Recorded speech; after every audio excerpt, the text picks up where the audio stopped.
Hidhërimi është armik. Nuk kam parë mirësi të arritur veç me moral, e as mendje të ndritur veç se me mirësjellje të dalë. E s'kam parë nga armiqt që kam provuar armik më të rëndë për mendjen se hidhërimi. Trupat tanë. Shumë prej njerëzve i druhen hidhërimit për shkak se ai krijon fuqi marramendse trupore, e cila ka mundësi t'i mbisundojë zemrat dhe mendjet tona, ndoshta dhe për këtë shkak të gjithë ne i druhemi kësaj, pra nga frika se mos e humbim kontrollin mbi veten tonë. Madje disa prej nesh kur akuzohen, mundohen të arsyetohen duke thënë: isha i hidhëruar, nuk e dija se çfarë po veproja, isha tepër i nervozuar dhe s'kisha mundësi ta ndaloja veten, më verboi hidhërimi e kështu me radhë. Sharjet dhe ofendimet. Njeriu në jetën e tij të përditshme mund të ballafaqohet me ofendime të ndonjë ignoranti apo sharje të ndonjë mendjelehti. I mençuri nuk bie në nivelin e tyre, po mbetet i urtë dhe i butë. Atë nuk e trondit dhe nuk e provokon situata, dhe nuk mendon të akmeret për shkak të vetes tij. Në kësi rastesh shihet butësia e të butit. Omeri ibn Abdulazizi kishte dalë një natë së bashku me rojet e tij dhe u fut në një xhami. Mirë po për shkak të errësirës, goditi një njeri i cili po flinte aty. Ai e ngriti kokën dhe i tha: "I çmendur je ti?" Ai i tha: "Jo." Atëherë rojet deshën ta godasin atë njeri, mirë po Omeri i ndaloi duke u thënë: "Ai më pyeti se a jam i çmendur." Kurse unë u përgjigja duke i thënë: "Jo." Hidhërimi nuk është i lavdëruar. Allahu i lartësuar thotë: kur ata që nuk besuan ndezën në zemrat e tyre euforinë dhe atë kryelartësi ignorante, pagane, po Allahu dhuroi qetësimin e vet ndaj të dërguarit vet dhe ndaj besimtarëve.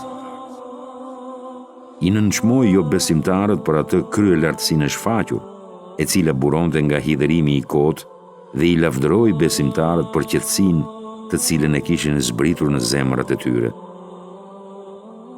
Na përcillet nga Ebu Hurejra, Allahu qoftë i kënaqur me të, se një njeri tha: "O i dërguari i Allahut, më urdhëro me diçka."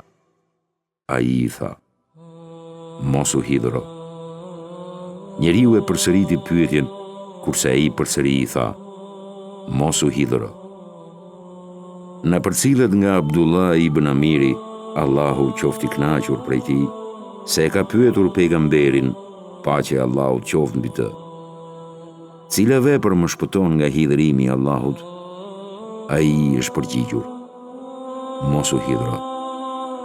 Abdullah ibn Mesudi, Allahu qoftë i kënaqur me të, tregon se i dërguari i Allahut, paqja qoftë me të, ka thënë: "Cili është mundësi i fuqishëm sipas jush?" Ata i thanë: "Ai që nuk e mundin të tjerët."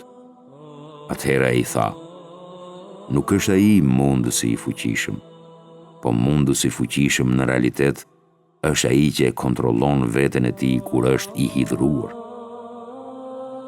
Abdullah ibn Omeri, Allahu qoftë i kënaqur me të, ka thënë: "Resulullahi, i dërguari i Allahut, ka thënë: kush e ndal hidhërimin e tij, Allahu i ambulon të metat e tij."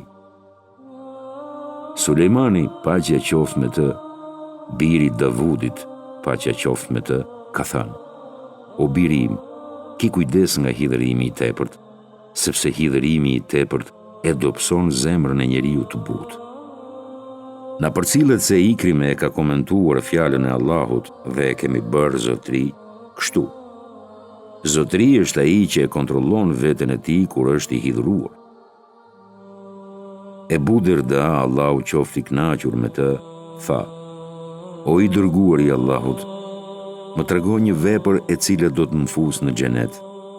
Resulullahi, i dërguari i Allahut, i tha: "Mos u hidhëro." Jahja, paqja qoftë me të, i tha Isait, paqja qoftë me të: "Mos u hidhëro."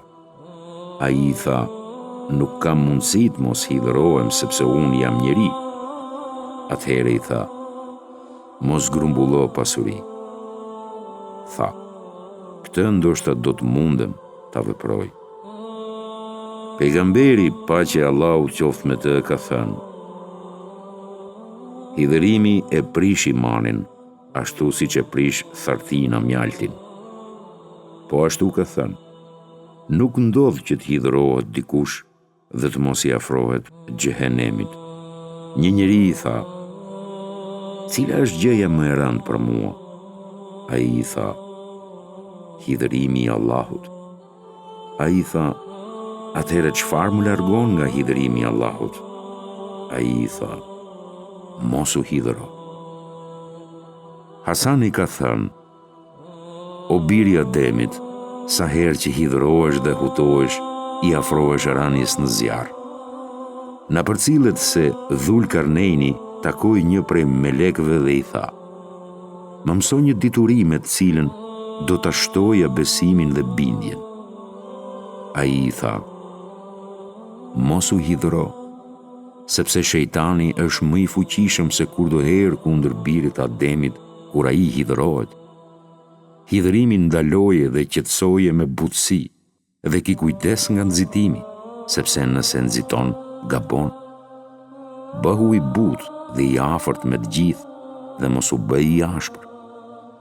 Në hidhërim smerret parasysh betimi. Allahu i lartësuar thotë: Allahu nuk ju merr në përgjegjësi për betimet tuaja të paqëllimta, por ju merr për ato që i bëni qëllimisht me gjithë zemër. Allahu është i butë dhe fal shumë. Do me thënë, nuk ju dënon dhe nuk u detyron betimet, të cilat i keni bërë pa qëllim, po në formë shprehje. Ibn Xheriri në tefsirin e tij thotë: na ka treguar Ibn Vekiu nga Malik ibn Ismaili, nga Halidi, nga ata Ibn Rustumi, nga Ibn Abasi, paqja qoftë me të, i cili ka thënë: betimi i paqëllimt është të betohesh duke qenë i hidhëruar. Pra, e paqëllimt është kur njeriu betohet në gjendje hidhërimi, pa pasur si qëllim me zemrën e tij atë që thot. Ibn Xheriri thot: argumenti atyre që e kanë këtë mendim është fjala e Resulullahut, paqja qoftë me të: s'ka betim në hidhërim. Ndërsa Imam Shafiu ka thënë: betimi pa qëllim të është kur thot gjatë polemikave dhe hidhërimit: jo, pasha Allahun, pa qëllim, qoftë për të kaluarën apo për të ardhmen. Betimi në hidhërim nuk ka shpagim. Na përcjell Atau nga Tavusi, i cili ka thënë: çdo betim të cilin njeriu e bën gjatë hidhërimit nuk ka shpagim, sepse Allahu i lartësuar thot: Allahu nuk ju merr në përgjegjësi për betimet tuaja të paqëllimta. Ky është njëri prej mendimeve në medhhebin e Imam Malikut, se betimi i paqëllimt është gjatë hidhërimit. Këtë mendim e ka zgjedhur një nga dietarët më të mëdhenj të Malikive, Kadi Ismail ibn Ishaku. Allahu i lartësuar e ka ngritur përgjegjësinë për fjalët të cilat njeriu i thot pa qëllim, prandaj nuk duhet të marrësh në përgjegjësi atë të cilën Allahu nuk e merr në përgjegjësi. Madje mund të themi se i hidhëruari është më i qartë në këtë drejtim, madje edhe se i çmenduri. Na përcillet nga Aliu dhe Ibn Mesudi, paqja qoftë me ta, dhe sahabë të tjerë, se betimet e bëra gjatë hidhërimit nuk merren parasysh. Nuk ka shkurorzim për të hidhëruarin. Na përcillet nga Aishja, paqja qoftë me të, se Resulullahu, paqja e Allahut qoftë me të, nuk ka talak, ndarje, kur buri i thot gruas: je ndar prej meje, e as lirim të robërve kur mendja është e mbuluar. Ebu Daudi, kur e transmeton këtë hadith, thot: mendja e mbuluar me sadi është gjatë hidhërimit. Hambeli ka thënë: e kam dëgjuar Ebu Abdullahun, Ahmed ibn Hambelin, duke thënë: është si qëllim hidhërimi. Ebu Bekri, njëri prej dietarëve e jo sahabiu, ka thënë: e kam pyetur Ebu Muhammedin, Ibn Durejdin, Ebu Abdullahun dhe Ibn Tahirin, të cilët janë njohës të gramatikës në lidhje me hadithin nuk ka talak e as lirim në iglak, kur mendja është e mbyllur dhe e mbuluar. Më thanë, është si qëllim detyrimi sepse njeriu kur detyrohet i mbyllet dera e zgjedhjes lirë, po ashtu në këtë hyn dhe i çmendur. Disave prej tyre ju thash, a hyn në këtë dhe i hidhëruari? Më thanë, po, hyn edhe hidhërimi, sepse bllokimi i mendjes vjen nga dy aspekte, nga detyrimi dhe nga emocionet të cilat ja ndalojnë mendimin e shëndosh. Shafiu e ka komentuar këtë hadith me hidhërimin, po ashtu me këtë gjë e ka komentuar Mesruku. Këtë mendim e ka Kadi Ismaili ibn Ishaku, pra Mesruku, Shafiu, Ahmedi, Ebu Daudi dhe Kadi Ismaili ibn Ishaku të gjithë e komentuan mbylljen e mendjes me hidhërim, dhe ky është prej tefsireve më të mira, sepse të hidhëruarit i mbyllet mendja e tij për shkak të hidhërimit të madh. Në lidhje me fjalën e Allahut të lartësuar, e nëse ty të ngacmon ndonjë ngacmim prej djallit, ti kërko mbrojtje prej Allahut, Abdurrahman ibn Zeid ibn Eslemi ka thënë, kur zbriti ajeti, ti Muhammed merre të lehtën, urdhëro për të mirën dhe hiqu prej të padijshmëve. Pejgamberi, paqja dhe betimi qoftë me të, tha, o Zot, e si t'ja bëj me hidhërimin?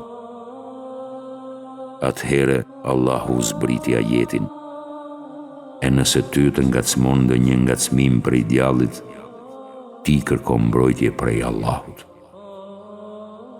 Ngacmimi mund të ndodhë me hidhërim apo me diçka tjetër. Ajo që thot i hidhëruari gjatë hidhërimit të tij, qoftë talak, divorc, sharje apo diçka tjetër, të gjitha këto janë prej ngacmimit të shejtanit, sepse e shtyn njeriu të thot fjalë të cilat nuk i mendon. Për këtë arsye, kur i kalon ndikimi i shejtanit, e kupton se këto gjëra ishin cytjet e të mallkuarit pa qëllimin dhe dëshirën e tij. Probleme. Hidhërimi shkakton mosmarrveshje me të tjerët dhe i ringjall problemet e mëparshme me ata. Hidhërimi shkakton që njerëzit të vlerësojnë negativisht dhe të mos kenë dashuri për ty. Kjo pastaj ndikon në lumturinë e familjes, në karrierën e anëtarëve të saj dhe në mbledhjet shoqërore. Me që njerëzit nervoz dhe problematik nuk janë të dashur nga të tjerët, shumicën e rasteve edhe nuk thirren në mbledhjet shoqërore, sepse friksohen se mos ndodh ndonjë incident për shkak të hidhërimit të tyre. Hidhërimi pra shkakton që ata të izolohen dhe të vetmohohen. Hidhërimi në shumicën e rasteve shkakton probleme mjekësore të mëdha, siç janë sëmundjet e zemrës, sulmi i zemrës dhe kanceri. Studimet e shumta e kanë bërë të qartë se hidhërimi ka ndikim të madh në shkurtimin e jetës së atyre që nervozohen shumë shpesh. Ata që hidhërohen vdesin më herët. Kur ti kuptosh pasojat negative shoqërore të hidhërimit tënd, kjo shkakton dëshpërimin me veten, sepse në fund nuk do të gëzohesh. Kur ta kuptosh se ti ke qenë shkak i problemeve dhe tollovive në familje dhe në mes njerëzve të tjerë. Hidhërimi shkakton që ti sulmosh me fjalë të rënda, por edhe fizikisht njerëzit, të cilët në shumicën e rasteve duhet të jenë të dashur dhe të respektuar. Ata që hidhërohen thon fjalë dhe bëjnë vepra për të cilat pendohen më pas. Hidhërimi mund të dërgojë edhe në shkatërimin e pasurisë dhe pronave, të cilat i hidhëruari i shkatron ose i dëmton në momentin kur i del vetja jashtë kontrollit për shkak të hidhërimit të madh. Hidhërimi shkakton probleme në aspektin profesional, probleme me kolegët dhe zvoglimin e prodhimtarisë dhe suksesit të ndërmarrjes, madje dhe e rrit mundësinë e largimit nga puna. Hidhërimi shkakton marrjen e vendimeve të dobta dhe të futesh në rreziqe të panevojshme, pasojat e të cilave zgjasin dhe shkaktojnë thyrje të personalitetit dhe të vetbesimit. Hidhërimi mund të jetë aq i madh sa që t'ja mbulojë komplet mendjen njeriut dhe të shkaktojë krime të menjëhershme, të cilat bëhen në gjendje çmendurie.